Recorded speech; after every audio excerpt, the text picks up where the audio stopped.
Hi అండి. Welcome back to my channel. మనము blouse stitch చేసినప్పుడు నెక్ దగ్గర నుండి షోల్డర్‌కి ఒక జాయింటింగ్ చేస్తాం కదండీ! Front part, back part joint చేసేటప్పుడు. అలాంటప్పుడు నెక్ దగ్గర నుండే షోల్డర్ వైపు స్టిచ్ చేయాలండి. చూడండి ఇంత ఎక్స్‌ట్రా వచ్చేసింది కదా! ఇలాంటి మిస్టేక్స్ అప్పుడప్పుడు అవుతూ ఉంటాయండి. అందుకని మీరు కూడా జాగ్రత్తగా ఉండండి. దీన్ని ఎలా స్టిచ్ చేయాలో చూపిస్తాను చూడండి. ఇప్పుడు మనకు ఇది బ్లౌజు కదండీ!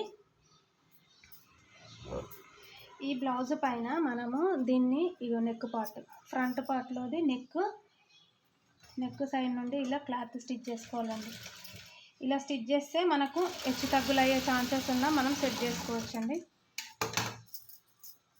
చూడండి ఇప్పుడు ఇంత ఎక్కువ తక్కువ వచ్చేసింది కదా! అలాంటప్పుడు మనం దీన్ని ఇలా ఈక్వల్‌గా దీంట్లోకి ఇలా కట్ చేసుకుంటే సరిపోతుందన్నమాట. ఓకేనా? చూడండి. ఇప్పుడు దీంట్లోకి కలిపేసుకున్నాను కదా! ఇలా స్టిచ్ చేసుకోండి. ఓకే.